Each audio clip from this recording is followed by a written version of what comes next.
Bueno, ¿qué tal? Muy buenas tardes a todos. ¿Cómo están? Bueno, creo que todo, pues muy dar las gracias a ustedes por brindarme este espacio de escucharme. Yo quisiera, iniciar primero pues presentándome. Gracias por la presentación. Mi nombre es Cristian Orcuqui. Como mencionaron, pues yo soy Senior Data Scientist en una empresa de software y me desempeño también como asesor en distintos campos, digamos que otras compañías en el comité de AI Governance de otras compañías en Estados Unidos. Yo quisiera iniciar simplemente, como si también soy profesor, haciendo un quiz aquí rápido. De pronto, ¿alguno o alguna de casualidad ha visto alguna de mis charlas? De pronto, levante la mano. Tú la levantaste primero. Ven un momentico rápido. Entonces, les tengo unos regalos, entonces para que porfa se animen. ¿Cuál charla fue? Dale. Entonces, bueno, vamos a iniciar. La charla involucra, digamos que el tercer hito de este campo de investigación que yo llamo de 10 años aplicados en temas de ciberseguridad e inteligencia artificial, en los cuales la chica ha recibido lo que es el tercer libro publicado. ¿Listo? Lo que quiero enseñarles acá son las cosas que quiero que corazón vean que literalmente en Colombia se pueden desarrollar a nivel de las dos áreas aplicadas. O sea, es decir, que pueden hackear una inteligencia artificial y también pueden desarrollar mecanismos para mejorar la seguridad de la inteligencia artificial. ¿Listo? Bueno, voy a iniciar simplemente con un contexto para las personas de pronto que alguna vez no han escuchado sobre estos temas, pero simplemente a mí me gusta iniciar con algunos mensajitos rápidos así. Entonces, como ustedes bien saben, esperaría, la seguridad no es 100% garantizable. ¿Por qué? Simplemente el mismo fenómeno que, por ejemplo, ustedes salen a la esquina y los pueden robar. Es la realidad. O sea, en Colombia nosotros vivimos en un fenómeno de percepción de seguridad física, pero que también sucede a nivel digital. Y una de las cosas que también suceden es que la tecnología avanza a unos pasos muy acelerados, que a veces es para nosotros, digamos que desarrollar mecanismos de defensa son difíciles. ¿Sí? Entonces, cuando hablamos, por ejemplo, de ataques informáticos no registrados, que se pasan, por ejemplo, en X o Y país, por ejemplo, las ciberguerras, malas prácticas en seguridad, lo cual no está mal, o sea, no está mal que nos las sepamos todas, pero lastimosamente pasa, ¿sí? Cuando, por ejemplo, surge una vulnerabilidad y de repente tenemos que corregirla. Es por eso, pues, hoy por hoy contamos con los Python, de DevSecOps, entre otras más. Vamos bien, ¿sí? Pero son cosas que todavía hay que seguir haciendo, hay que seguir desarrollando. Nuevas tecnologías, ChatGPT, entre otras más, que vamos a mencionar en los próximos slides. Y una de las cosas más difíciles, que ¿saben cuál es? El humano. El humano es el lado más débil de toda la cadena. Ustedes pueden tener todos los mecanismos de defensa, pero hay alguien que tiene todos los permisos y de repente se le chispoteó y nos atacó. ¿Sí? El empleado infeliz, es decir, el punto es que hay muchas cosas que a veces para nosotros trabajar en ciberdefensa o también en ataques es muy difícil de asimilar. Entonces, yo quisiera, digamos que, bueno, estos serían unos GIF, pero bueno, supongamos que están vivos, ¿listo? Yo quisiera acotar todo, digamos que todas esas variantes que para nosotros, digamos, son difíciles llevarlo a una sola palabra y que es la siguiente, se llama complejidad. Es decir, para mí, personalmente considero que la complejidad determina es todos digamos, las variantes que son para nosotros, digamos, que a veces difíciles de detectar. Es decir, la complejidad detrás del problema de todo lo que acarrea ciberseguridad puede, digamos, que ser solucionado, entre comillas, o darle una solución aproximada, pero lo podemos, digamos, que resumir a través de una palabra complejidad. ¿Listo?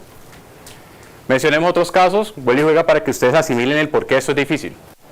Por ejemplo, acá hablamos del tema del COVID, hablamos, por ejemplo, del tema de las ciberguerras, por ejemplo, cosas que a veces son ajenas y que a veces no nos imaginemos que pueden ser de ciencia ficción, que un día salieron, por ejemplo, la noticia de los ovnis, ¿sí? Lo que quiero llegar acá al punto es que a veces surgen cosas que vuelve y juega a nosotros, uy, salió, y de repente tenemos que desarrollarlo. ¿Sí? O sea, son cosas que no están bajo nuestro control. O sea, de repente el día de mañana a alguien se les vuelve, discúlpenme la redundancia, se le chispoteó y de repente pasó algo. ¿Listo? El punto del videojuego es el tema del dinamismo. Y oh, sorpresa, hoy vivimos en un mundo en el cual hablamos de inteligencia artificial, inteligencia artificial, inteligencia artificial, inteligencia artificial. Sí, que a veces hasta me satura tanto que a veces termino tomando café con inteligencia artificial. Es difícil. Hoy tenemos pues algo que está marcando mucho la parada, les soy muy sincero, para una de las empresas que trabajo, prácticamente el 80% de los proyectos que recibo en temas de responsabilidad e inteligencia artificial, todos son sobre temas de modelos generativos. Y temas de modelos tradicionales, casi diría que el 20% y eso. O sea, realmente para nosotros como equipo de responsabilidad e inteligencia artificial nos sorprende porque mucha gente de la empresa y también de los proveedores quieren irse por este lado, de todo lo que son modelos generativos, ¿listo? Bueno, y se vienen muchas otras cosas más.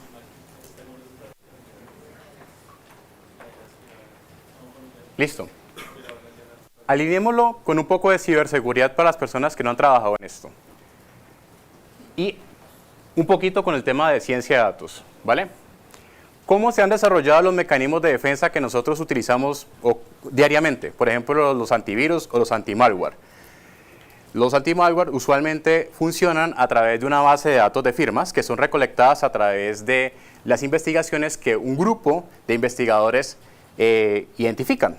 Imagínense unos chachos, sí, llámenlo como quieran llamarle, nerdos, lo que sea. Ellos están en una jaula de Faraday, literalmente. Entonces están recibiendo mucho software, están diseccionándolo así como una especie de Frankenstein. Y de repente dijeron, este es un software malicioso, lo reportamos, lo lanzamos un pull request, lo fueron aprobado o no aprobado, y listo. Y de repente, ¿qué nos sale a nosotros? La base de datos ha sido actualizada. Entonces, todo ese proceso es una cadena. Pero ¿cuál es el punto? Y es que eso es un tiempo determinante. ¿Qué pasa con la organización ahí cuando de repente surge un zero day, los ataques de día cero? Es decir, algo nuevo que no ha sido identificado. Entonces, el punto que quiero llegar yo es que necesitamos de un proceso humano que desarrolle y identifique, identifique y desarrolle esas firmas. Por otra parte, tenemos otra perspectiva que es muy parecida a la anterior, que es desarrollo de anomalías. Por ejemplo, los firewalls. Ustedes tienen un firewall basándose en una serie de reglas que está constantemente monitoreando, pues, por ejemplo, la red. Entonces, si identifica alguna anomalía, pues salta una alerta, ¿sí? ¿Qué posibilidades hay? Falsos positivos, falsos negativos, entre otros más. Lo que quiero acotar yo es que estas soluciones que están acá se basan del pasado, ojo, que son reactivas, es decir, que necesitan pasar algo para poder desarrollar, digamos, la solución de defensa. ¿Listo? Y si lo asociamos en temas de analítica de datos, estamos acá, temas de descriptivos y temas de diagnóstico. ¿Listo? Yo quiero acotar acá y hago pie aquí, y es que esto sirve y nos ha ayudado, ¿sí? Y constantemente nos sirve, ¿sí? Pero por lo que mencioné ahora, pues a los investigadores y con todo este avance de tecnología, pues esto es muy difícil. Imagínense un montón de amenazas que le están llegando que pueden o no ser un ataque informático. Entonces, requerir, digamos, que un esfuerzo humano constante que esté monitoreando, detectando, pues, y tenemos, por ejemplo, distintos tipos de negocio. Llamémosles bancos, llamémosles salud, entre otras más, ¿sí? Entonces, ahí es donde necesitamos desarrollar una solución que tiene no ser tan reactiva, sino más proactiva. Ojo, ¿listo? La palabra ser más proactivo. ¿Listo? Ese, digamos, que debería ser el presente y el futuro del tema de la ciberseguridad. Entonces, esto, digamos, que eso es algo que ustedes ya saben, que esperaría que la mayoría de ustedes que ya están aquí, muchas de las charlas que tanto de los últimos años y esta hablan de inteligencia artificial, pues es muy difícil pensar en una industria que no vaya a ser transformada y va a ser transformada por la IA. Yo he trabajado con salud, entretenimiento, con automóviles, con Ford, con el compañero, aquí está el hombre, entre otros tipos de industrias, ¿sí? Entonces, el punto que quiero llegar yo es cómo podemos desarrollar mecanismos de IA para varias, digamos, organizaciones, ¿listo? Lo importante acá es entender, obviamente, siempre el negocio y cómo adaptar los datos, y yo voy para allá, para incorporar IA. Entonces, para las personas de pronto que están iniciando en el tema, para mis estudiantes, ustedes ahorita son mis estudiantes. Entonces, la inteligencia artificial es algo que ya viene de hace muchos años, ¿sí? Eso no es algo que ya es ya, sino que simplemente tenemos una subárea que se basa a través de los datos, que se llama aprendizaje automático o machine learning, que ha permitido el apalancamiento de desarrollo de negocio para los distintos tipos de industrias que mencioné. ¿Listo? ¿Por qué? Tenemos información, por ejemplo en Internet, tenemos las capacidades computacionales como cloud computing. ¿Listo? Pero el punto que quiero dejar yo aquí acotar, y es que siempre les digo a las personas que me escuchan, es que hay múltiples subáreas de inteligencia artificial que a veces, digamos que hoy por hoy no se tienen en cuenta, pero tal vez de pronto, el día de mañana vayan a surgir.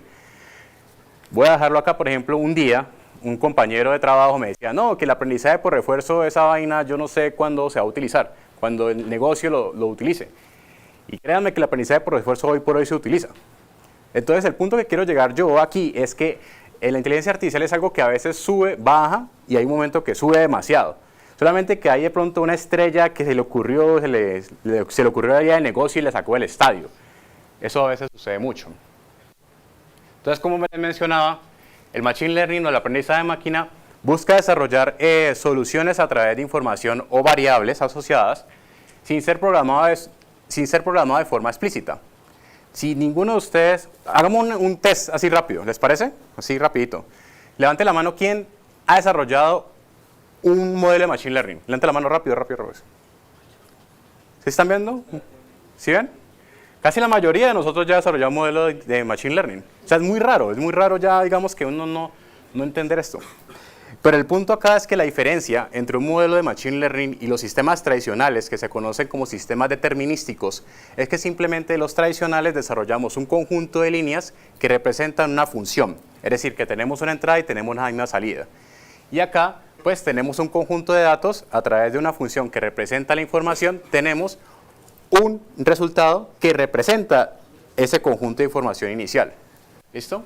Es decir, el conjunto de entrenamiento y un conjunto de testeo que suele, digamos, uno utilizarse.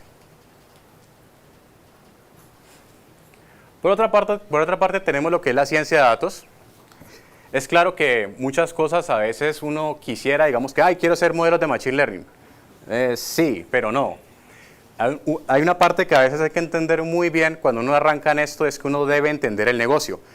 Uno de los retos que yo he tenido mucho en cada proyecto que yo he tenido es entender cómo carajo funciona una empresa. ¿Por qué? Es que una cosa es la información de una empresa X y otra cosa es una información de una empresa Y. ¿Sí? Ahora, el contexto es distinto. Una cosa es un contexto de salud, otra cosa es una cosa de entretenimiento, por ejemplo, puede ser HBO, entre otras más. El punto es que la ciencia de datos, que es un área que tiene incorporación de varias herramientas, les va a dar a ustedes para poder identificar cuál es el conjunto de información para poder entrenar el mejor modelo de Machine Learning que, ojo, genere valor para un negocio. ¿Sí? Yo quisiera, digamos, corregirme un poquito más aquí. Y yo me gusta llamarlo un poquito más acá. La ciencia de datos busca generar valor a un negocio a través de información. Palabra más, palabra menos. Para mí eso es. ¿Sí? Independientemente de si se desarrolla un modelo o no desarrolla un modelo. Hasta simplemente con un PowerPoint uno puede generar valor. ¿Listo? Entonces, vamos ahorita, bueno, aquí tenemos probabilidad y entre otras cosas que se sugieren en esta área. Listo. Les hablaba de Frankenstein, ¿cierto? Entonces, aquí rapidito otro quiz, así como para despertarlos. ¿Alguno de pronto de ustedes ha trabajado en ciberseguridad? Así levantemos la manito de pronto. 1, 2, 3. Ok, entonces bueno, listo, súper. No pasa nada, estamos bien. Bueno, en ciber, si alguna vez ustedes los atacan, ¿sí? Y si alguna vez les pica el corazón de hacker, y ustedes dicen, oh, tengo un software, quiero ver si ese software es bueno o es malo. ¿Listo? Si alguna vez se les pica la curiosidad. Entonces, existen dos enfoques. Ojo, este es el software, estos son ustedes. ¿Listo? Entonces, la idea es que ustedes pueden aplicar dos enfoques. Análisis estático y análisis dinámico. El análisis estático se utiliza mucho en software desde la perspectiva, por ejemplo, de hacer ingeniería inversa del código sin ser ejecutado. Por ejemplo, pues estamos viendo los métodos, los llamados a distintos tipos de líneas del código fuente, entre otras más. Como por ejemplo estudiando librerías, ya sea por ejemplo a qué página se está conectando, entre otras. Aquí el punto es que se realiza una ingeniería inversa del código. ¿Listo? En análisis dinámico, lo que estamos intentando entender es el comportamiento del software ejecutándolo, ¿listo? Entonces, por ejemplo, colocamos el software en un dispositivo móvil y vemos si lo estalla o no lo estalla. Palabra más, palabra menos. Por eso les hablaba, una jaula de Faraday. literalmente. Uno está colocando un dispositivo, los instala y uno está monitoreando, ¿qué cosa? Por ejemplo, el tráfico de red. Esa es una forma de uno hacer análisis dinámico. Entonces, por ejemplo, el caso de que les hablaba. Si ustedes quieren, por ejemplo, ver si un software es malicioso, ustedes pueden, por ejemplo, ver qué puertos está conectándose, ver a qué URL se está conectando. Eso digamos que es algo más o menos intuitivo, pero es una de las herramientas o enfoques que uno aplica en ambos. Pero, ¿por qué les hablo de esto? Es que detrás de esto, ¿qué hay? Información. ¿Listo? Detrás de esto, ¿qué obtengo? Información de los datos de código, información del comportamiento del software. Entonces ya empezamos a alinear los nodos, datos, ciencia de datos, machine learning. ¿Listo? Ciberseguridad. ¿Vamos ahí? Listo. Entonces, tenemos datos que pueden ser de múltiples fuentes, logs, PDFs, lo que se imaginen, literalmente. Una necesidad de negocio, por ahora llamémosle ciberseguridad. Intentamos entender, supongamos, por ejemplo, que queremos desarrollar un detector de malware o de virus, etc. Entonces intentamos identificar el patrón a través de unas técnicas de ciencia de datos, puede ser visualización, estadística, etc. Construimos un conjunto de modelos a través de 3 enfoques conocidos: aprendizaje supervisado, no supervisado y por refuerzo. Y finalmente tomamos la decisión cuál es el mejor robotcito, si quieren verlo así, que sale a producción. ¿Qué se ha desarrollado en ciberseguridad? Ojo, este es el presente. Tenemos distintos tipos de soluciones para temas de monitoreo que constantemente están, por ejemplo, revisando, por ejemplo, cuando existe un ataque en tiempo real, a través de, por ejemplo, logs o red, predicción, detección, respuesta y prevención. Algunos ejemplos: autenticación, sistemas biométricos, ¿sí o qué? Computer vision, por ejemplo. Prevención de phishing, creo que es el pan de cada día. Natural Language Processing. Gestión de vulnerabilidades, detección de botnets, detección de fraudes, si alguno de ustedes ha trabajado, IA versus IA, entre otras más.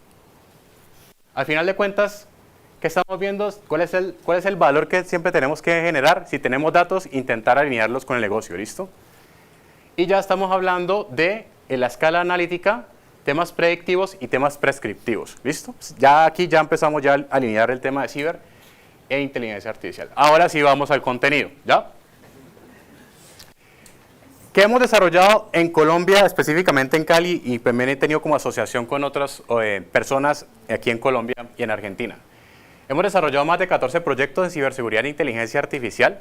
Todos están open source, todos están hechos en Python, de pronto alguna que otra librería en R, discúlpenme.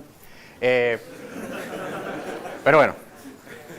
Todos están ahí en Python, lo pueden utilizar, lo pueden descargar. Digamos que el tema científico para mí es más necesario compartirles, por eso que estoy acá, para que ustedes se lo lleven, lo utilicen, la cacharreen, etc. ¿Cómo inició toda esta vuelta? Simplemente con una tesis de maestría que un día fui a uno de los congresos grandes de hackers que está en Las Vegas y empecé a cómo, por ejemplo, construir modelos para detección de malware en Android y detección de páginas web maliciosas. Hay un primer libro que se en 2018, está en español, es gratuito, lo pueden descargar. Básicamente involucra los primeros pasos que yo estaba dando en el área. Recalco un poco el pecho y saco el pecho, que es uno de los primeros en español por lo menos, en el tema de las dos áreas. Entonces creo que es un logro, no tanto para mí, también colombiano. Entonces, bueno, lo pueden utilizar, ¿vale? Que, como les decía, modelos para temas de detección de malware en Android, páginas web maliciosas. Los datasets están, yo diría que por ahora es para jugar, para aprender cómo funcionan. Ya obviamente esto es un tema que ya ha evolucionado, pero nunca está mal, digamos, para aprender. ¿Listo? Por lo menos de familias de malware, entre otras más. El segundo libro. Listo. Primer libro es mucho más básico, el segundo es mucho más high level. Desde el punto de vista que el primer libro buscaba un tema de defensivo y en este buscaba una curiosidad más ofensiva. Es decir que, ¿uno de ustedes ha leído el libro de Sun Tzu de pronto? ¿El arte de la guerra? ¿Sí? Perfecto. Entonces, un día así, curiosamente, estaba leyendo el libro de Sun Tzu y el hombre dice, entre sus frases, es que Uno para poder, digamos que ganar creo que más de 1000 guerras, uno debe conocer al enemigo, debería conocerse a uno mismo y conocer el ambiente. Y uy, truchas, ¿qué pasó? Yo conozco un poquito de defensa, ¿por qué no aprendemos temas ofensivos? Entonces, no, pues, ¿qué pasa? Vamos a atacar esta vuelta, ¿sí? Entonces, ahí, este libro involucra un tema más o sea, esta portada es más temas defensivos y la otra contraportada es temas ofensivos. Van a encontrar 8 proyectos, entre los cuales van a encontrarse, valga la redundancia, por ejemplo, otro tipo de ataques cibernéticos. Por ejemplo, SQL Injection, Cross-Site Scripting, Cryptojacking, que es minería de criptomonedas, botnets, para temas defensivos. Y las cosas que hemos podido lograr, vuelve y juega, supongan que esto se está moviendo, de las cosas que hemos logrado también en Colombia, pues es participar en varios congresos, por ejemplo en Dragon Hardcon, en otras universidades presentando los avances. Esta presentación también se les va a dar a ustedes, se les van a dar a ustedes, sin embargo también me pueden contactar. El contenido técnico de cada una de las presentaciones lo pueden encontrar. Por ejemplo, esta particularmente, pues utilizamos datos de NetFlows, que es datos de red, para poder detectar cuando una botnet detectar una botnet en tiempo real. ¿Qué es una botnet? Simplemente es un conjunto, imagínense, de bots o robots que están haciendo, por ejemplo, un tipo de ataque como de negación de servicio. Eso es una botnet, ¿sí? Así entre comillas. Y ese es el tema de cryptojacking. Temas ofensivos. ¿Listo? En el tema ofensivo, esto fue en 2020, ojo. En 2020 me entró la curiosidad, por ejemplo, de cómo generar deepfakes. Y no se han escuchado hoy por ahí que hablamos de noticias de generación de deepfakes. Entonces ya, 2020 ya empezamos a explorar el tema de video y generación y detección de deepfakes en audio y video. Y hay un área muy interesante que se llama Adversarial Machine Learning, que es cómo poder generar datos para poder atacar o engañar una inteligencia artificial. ¿Listo? Es como el ethical hacking o el pentesting en IA. Entonces, en el pentesting usualmente se conocen 3 enfoques. Ojo, va al segundo libro. Pongan atención. Existen 3 enfoques. Uno, que muy asociado al pentesting. Tenemos un enfoque que es el black box, que es cuando, por ejemplo, uno como atacante no conoce absolutamente nada del objetivo. Es decir, como por ejemplo, si estamos hablando de atacar un modelo de inteligencia artificial, no conocemos, por ejemplo, los datos, las variables y tampoco el algoritmo. ¿Listo? Si tenemos gray box, que es caja gris, tenemos, por ejemplo, tenemos 2 de las 3. Es decir, conocemos las variables o el algoritmo o los datos, pero menos 2. ¿Listo? Estos resultados también los presentamos en el Dragon Heart y en uno de los congresos más grandes que existe en Latinoamérica, que se llama el EcoParty, para detección de deepfakes. ¿Listo? Pueden encontrar el contenido para poder detectar deepfakes. Willy juega, esto es un video moviéndose, donde utilizamos datos de Facebook en su momento, hoy Meta, para poder detectar deepfakes. Acá pueden encontrar un experimento que nos fue bastante bien en el ranking, literalmente no sé por qué no lo enviamos, podemos haber ganado el premio, pero pues utilizamos una serie de instrumentos para temas forenses, como el Error Level Analysis, para poder detectar cuando un video ha sido alterado a través de una inteligencia artificial. Eso es un deepfake, ¿vale? Entonces, quiz. ¿Listo? ¿Cuántas formas existen para hacer adversarial machine learning? ¿Cuántas? ¿Mister? 2? 3. Listo.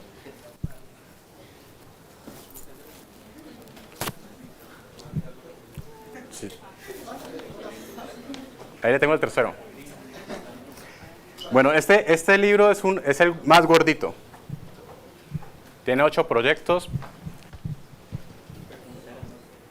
Bueno, felicitaciones. Gracias. Dale.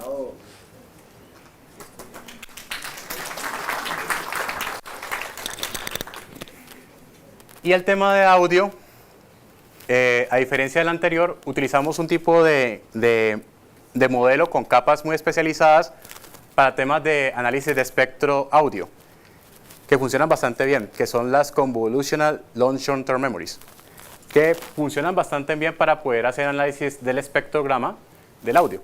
Entonces, con eso pudimos proponer un sistema para detección de deepfakes en audio. ¿Por qué hicimos esto? Y se lo dejo aquí a acotación y muy un poquito al final de la charla. Ok. El punto es que con eso permitíamos detectar en tiempo, digamos que real, cuando un audio estaba siendo alterado. Imagínense que ustedes reciben una llamada, por ejemplo, de alguien que no es realmente el que es. Oh, no, que me varé. Y fue su mamá. Entonces, no es eso. Entonces, eso nos permitía desarrollar eso.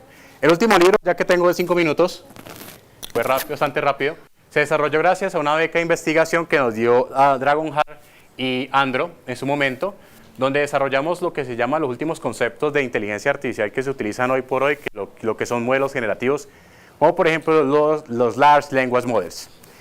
En el primer capítulo, voy a adelantarme a esto, ustedes van a encontrar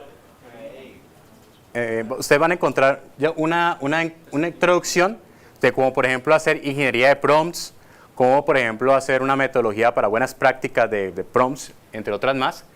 Pero simplemente quisiera aquí acotar es lo siguiente, es que esto surgió, el tema de Large Language Models, pues porque surgieron dos estrellas que hoy por hoy son estrellas, como por ejemplo Microsoft y OpenAI.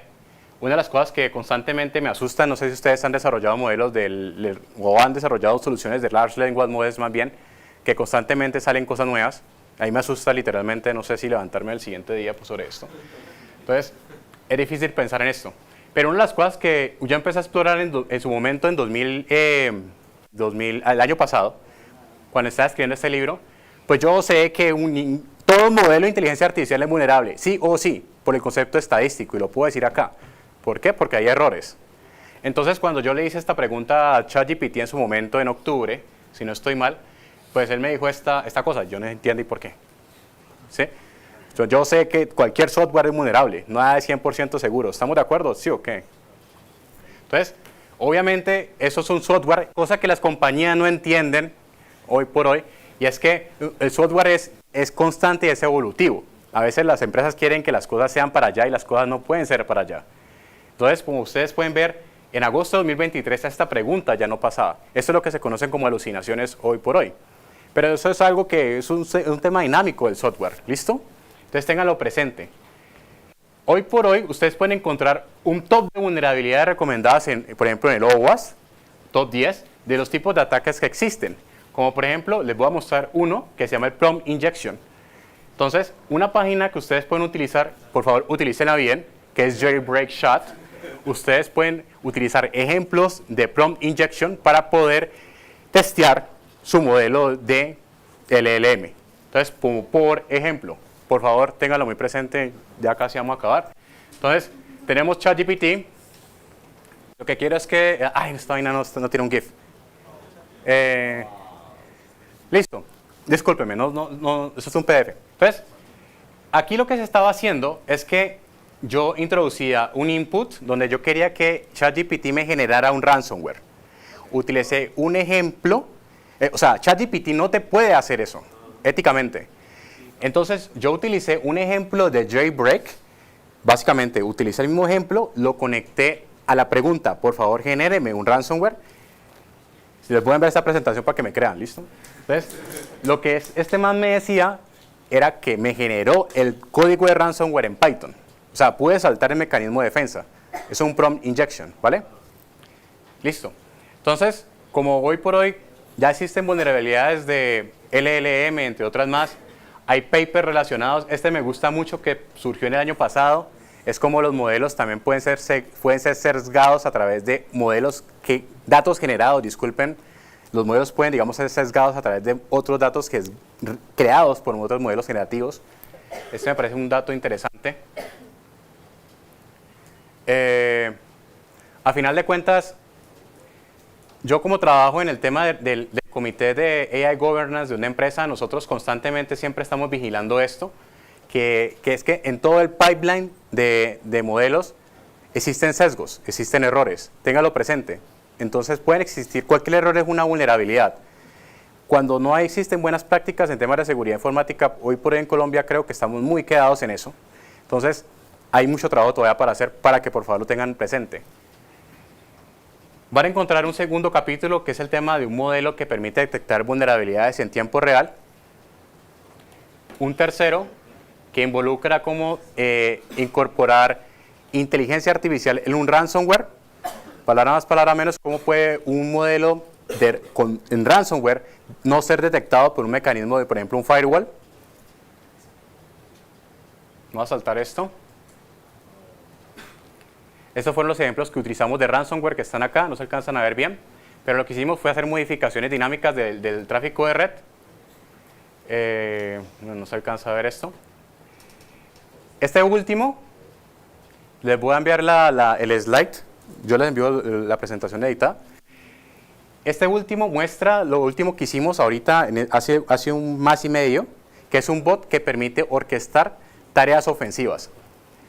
Es decir, imagínense que ustedes hablan con ChatGPT, le hablan y le dicen, vea, yo quiero que por favor ataque a X empresa. Entonces, ChatGPT va a orquestar a través de la voz una serie de tareas. Es como un Jarvis, pero para temas ofensivos. ¿Listo? Eso es lo que tenemos ahorita último, que es la evolución de lo que hemos desarrollado en temas de modelos de IA. Entonces, ¿cuál que considero? Este es el único que salió con temas dinámicos.